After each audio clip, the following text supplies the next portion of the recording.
برای همین 24 سالگی همه خیلی عجیبه برای هنگامی که به تو میاندیشم بادک‌ها دوباره بر شانه باد می‌نشینند و آسمان رنگ آرامش از خبر خیال می‌گیرد.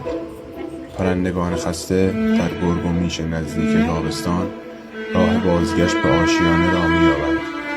گویا سرمای طولانی زمستان با یاد تو ذوب می‌شود و پایان می‌گیرد.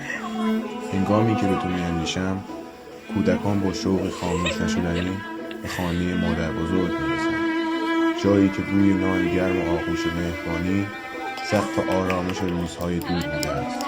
دنیا آرامتر می شود، رنگها روشن‌تر می شود و حتی لحظه ها حس بازگشت به خانه را پیدا می کند.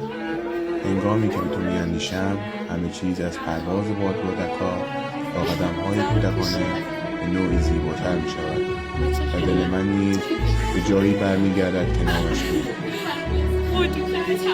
8 بهمن 1404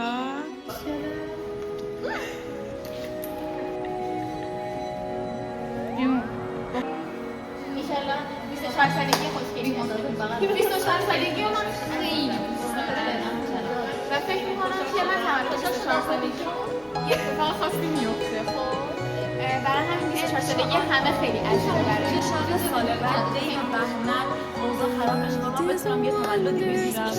گینس ایشالله سال بعد تولدش در آزادی